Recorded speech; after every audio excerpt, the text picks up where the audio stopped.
This is the Meher Baba program. I'm your host for today, Joshua Lee. We're going to be talking about Meher Baba's Mandali from India, about his sister and different people in his Mandali, his followers, his close companions, almost brothers and sisters. We're going to be talking about with two guests about their experiences interacting with the Mandali in India. Was his love.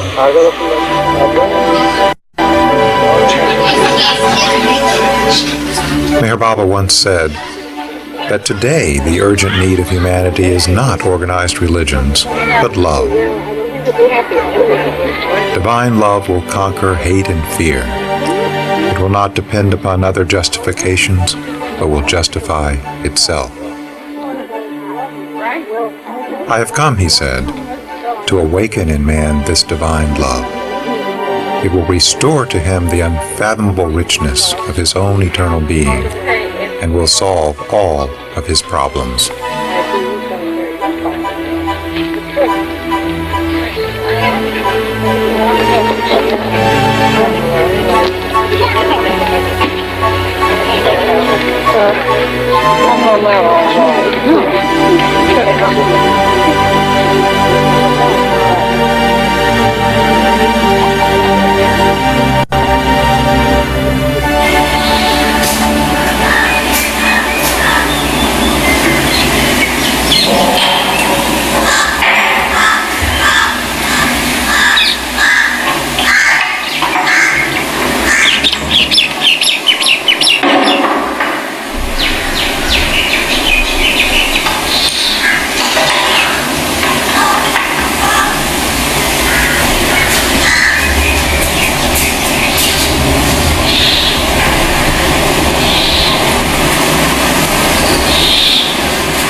Meher Baba said, I have come to sow the seed of love in your hearts, so that in spite of all superficial diversity which your life in illusion must experience and endure, a feeling of oneness through love is brought about amongst all the nations, creeds, sects, and castes of the world.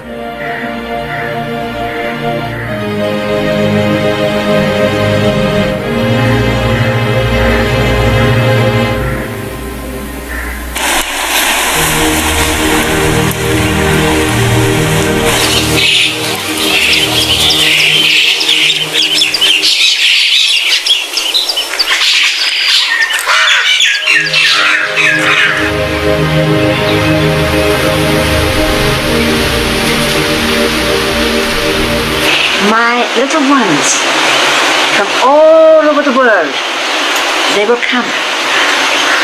You will see. Wonderful. You will see. And some will be gems.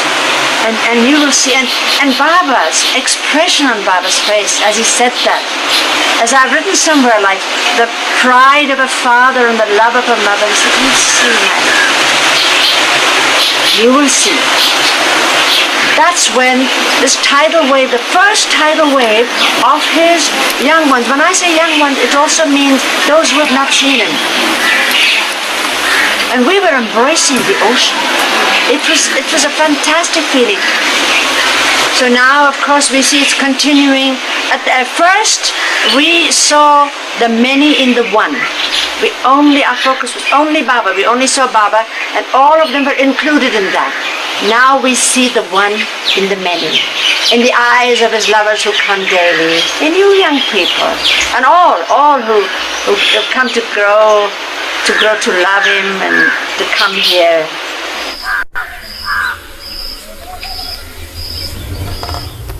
Hello, this is the Meher Baba program. Welcome. I've brought today with me two guests, Mr. Danny McGuire and Ms. Janani Lee, and they're going to be sharing with us their interactions with Meher Baba's Mandali, who lived with him in India through most of his years as a teacher, and First of all, I'd like to start off by asking you guys what exactly the word Mandali means. What does it mean? Well, it means they're like his close disciples, and they were like family to him. They took care of him, and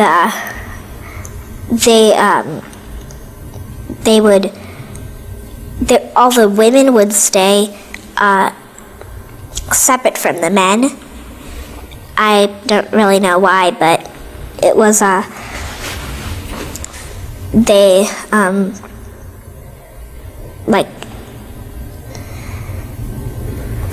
So he was they were not only his followers, but also almost close companions, like brothers and sisters, not only just followers. Well, actually, Mani was one of the Mandali, and she was his sister. I'm not exactly sure what the word Mandali means, but I think it's like the people who are incredibly close to him and the people who help him and spend their lives helping him, working for him. I'm not quite sure though. So they're just a group of people who have chosen to live their lives with him, helping with his teachings. Yeah, kind of like nuns, but yet they're men and women, and they were actually living with him instead of just honoring him. But even though he is now passed away, they still are very close to him. Are any of the Mandali actually related to Baba? Yeah, Mani, his sister. Mani, his sister. Yeah. We have a picture of her. This is Mani S. Irani, the sister of Meher Baba. She's a great storyteller for kids and really sweet, and she would take out all her toys and wind them up, and she was really playful with us. And there's a picture of her making like symbols for animals. Like I'm not really sure how she does, but like a dog. And, I don't know. I saw her in a picture. She was doing shadow plays with her hands for children. Yeah, that's what I was trying to say. Now, I hear she passed away recently. Yeah, it's because of what illness did she have? I'm pretty sure stomach. Cancer, I think. Yeah. A form of cancer? Yeah, I'm not exactly sure, Well, but she might have had a tumor in her brain. It wasn't. No, I realized that both of you had a chance to meet Mani. yeah, she was very fun and playful. She could be very like kind of magical, yet she could be very fun and excited and joyful. What made her special? Her love for children? Yeah, her love for children and her storytelling, and then yet like she could change and just be very wonderful and like really touching to people. She's the one who started the trust office, which is they kind of take care of the people who come on pilgrimages. They have special connections to the Pilgrim Center where most people stay when they come, and they she really cared about the people who came to like worship Baba. Did she so was she very talkative or was she shy? She was very talkative, Yeah. and she would tell so many stories. She wrote a book about her childhood stories with Baba, and they're very funny.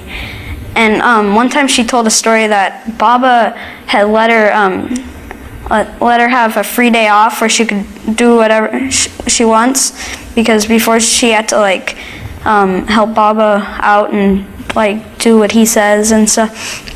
And so he let her have a free day, and she wanted to get a drink, and the only two drinks she knew of were a Bloody Mary, but she thought that sounded kind of gross because Bloody Mary.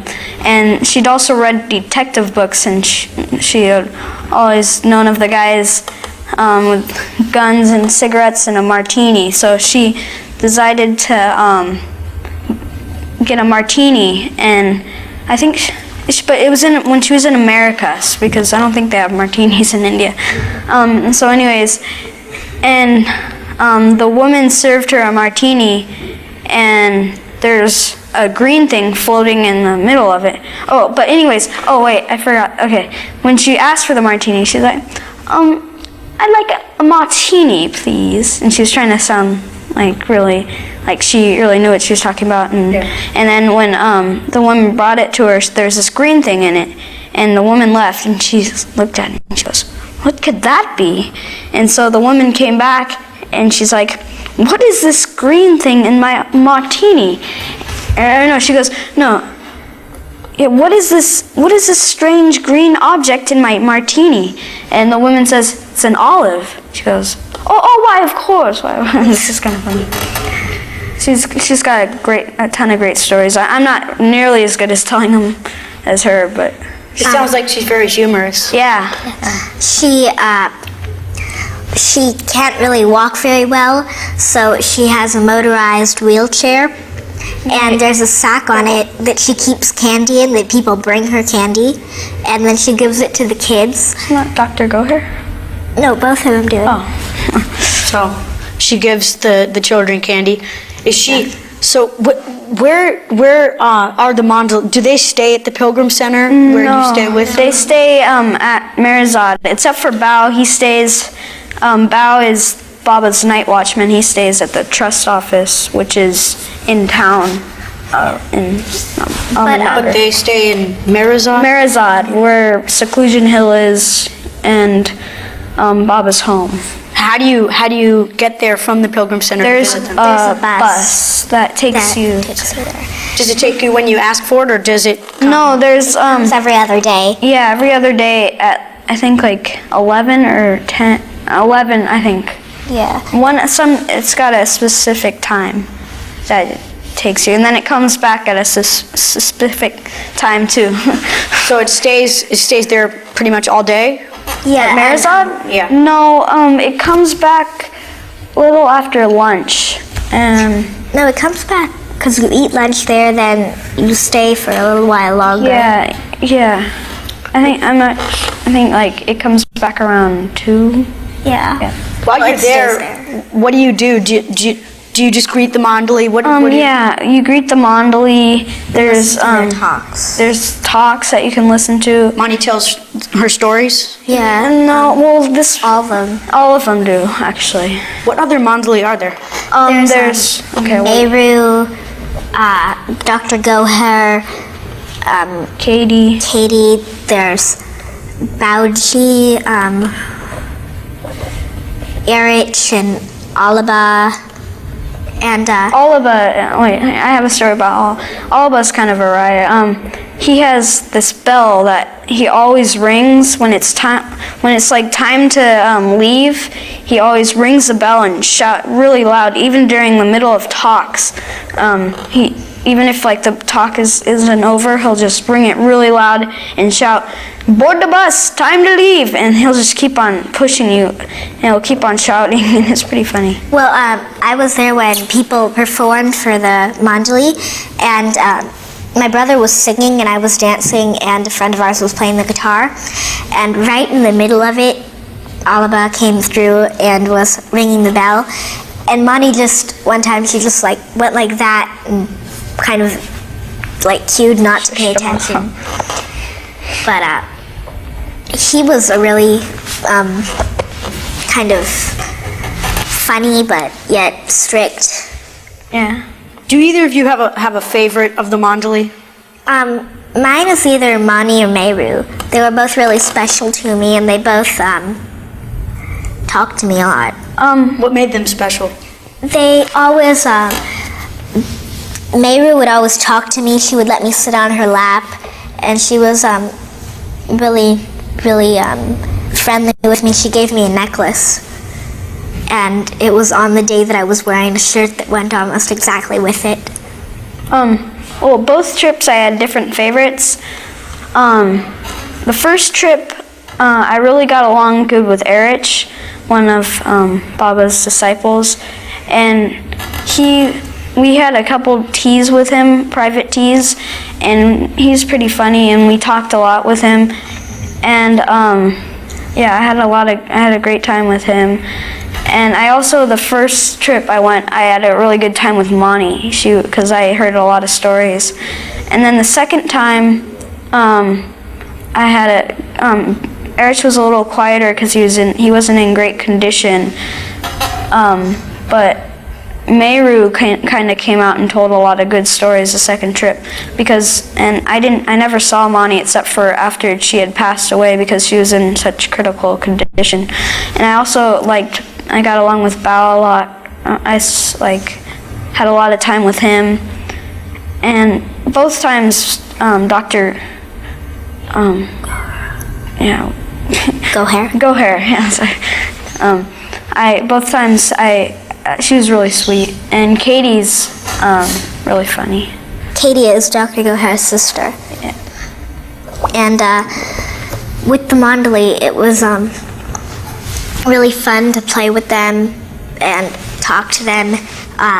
Usually, our parents would get mad and tell us to come into the hall and hear a talk, because we were playing with in the garden, Mara's garden.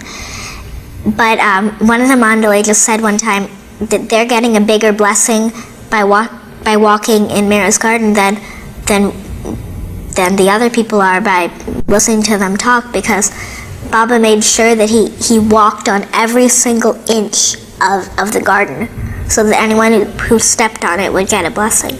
There was a garden in back of the...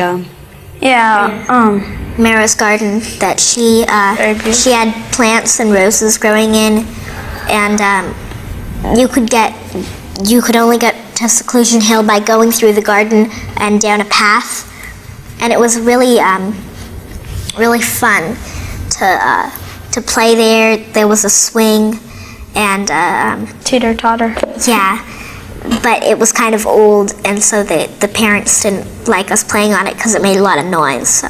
Pretty painful, because a lot of times a whole bunch of people sit on the teeter-totter and they plan to get off at one time, and so if you're way up there while they're sitting there and they all jump off, you just slam down. You said that Erich was your favorite the second time? No, the first time. The first time? The second time he was. What made him special? Well, like I said, we had a lot of private teas, and I'm not sure if this is true, but Meher Baba had a disciple named Dr. Donkin, William Donkin, and he's special to Baba, and he was pretty funny. He's an Englishman, and he had a lot of stories that were funny about him. He used to play tag around the foot-long edges of a well, and one time he fell in and broke his arm. And he would play this game where whoever jumps off the train tracks first before the train comes would lose, and whoever stayed on the longest would win. Anyways, Erich said that in my past life I was Dr. Duncan. But I don't know. I can't really take those things too seriously, because I thought that was special, but I have to, because I know that anything that a disciple of Baba says is very special, and I like that he said that about me. But you're not sure if I'm not sure, but it kind of made me feel. So kind of the reason that what made Erich special, your favorite to you, was because you got to know him in private, away from the crowd. Yeah, that's cool. My dad works for a train company, and he brought T-shirts for Erich that Erich really enjoyed, and he and my dad really were friends. So did you bring presents for Baba's Mandali? Yeah, well, we didn't really. I think we brought presents, small presents, but mainly we brought medicine for. I brought a lot of medicine for Monty this recent trip, and because she was in such bad shape. Even though I wasn't there when Mani died, it still really like, I felt that when I first met her, I had a really deep connection with her, and when she died, my heart just hurt for a very long time, because she would always talk to me when she wasn't really busy. Even though I think the Mandali at times can be very serious, but a lot of times they're being humorous and having fun, and I think it's really special. It's really good that they're having fun, because I think a lot of kids would get bored, kind of, maybe, and if they weren't so fun, and it's kind of a better way for kids to know the disciples of Baba as a way that, As friends. yeah, it's like thinking back on them, thinking, oh wow, they're really funny, or something, or like they were lots of fun. Not as much as like They were special. in a church where you would like have to be really serious and really pay really respect Where you to just them. saw them talking. Yeah, we see them talking, and during their talk, they like put in jokes and stuff. And sometimes, one time they were talking about the Ellora Caves, which was just a little while after we left. After we got back from the Ellora Caves, and Picture. Is it that a was picture? this is the Ellora Caves. Here, But it's a picture. it was really fun. They were talking about the Taj Mahal and all the wonders of the world that were in India, which really I thought was fun, because every night I would stay up really late talking to my mom about all these things that I had heard about it, and she would like just fall asleep and like just pretend like she was listening to me. So they were fun to talk with? Yes. Yeah, Bao would come to the Pilgrim Center because he was closest to the Pilgrim Center, and every Wednesday he comes and gives a talk in the dining hall. It's pretty fun. So do you, you said you come back around 2 or 3 from Meherzad? Yeah. Do you come back and where do you eat when you're there? We eat outside. There's a couple benches, and there's a little area outside. Then there's just an open field. You bring food from the Pilgrim Center? No, The they serve. cooks bring food.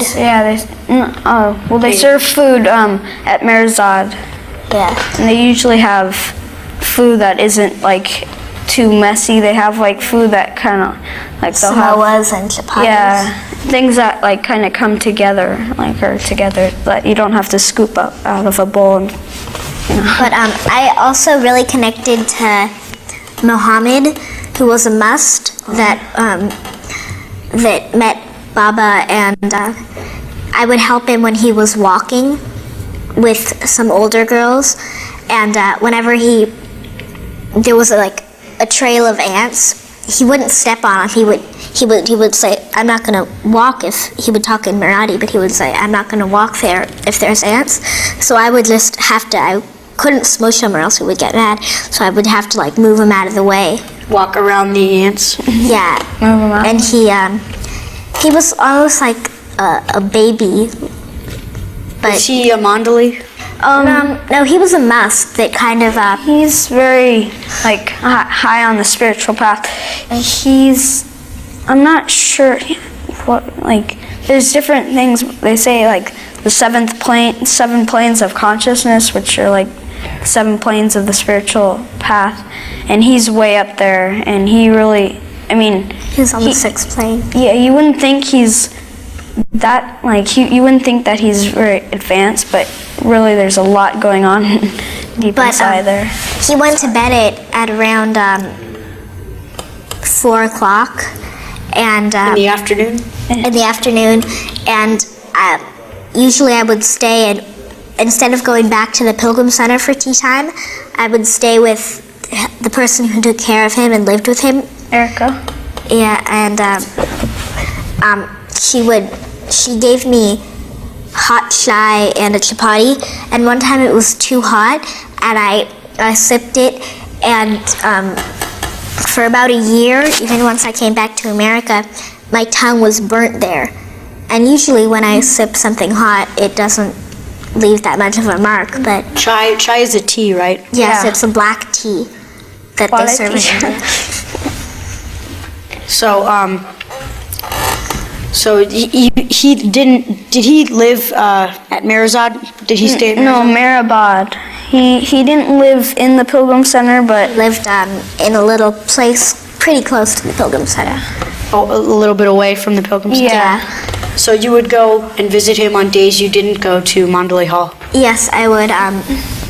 Well, you could go. When you come back from Meherzad or Mandali Hall, you could visit him still. Yeah, because there was an hour between there. But tea time they always had it every day. It was kind of like a little snack time. And Fridays they have donuts. yeah, but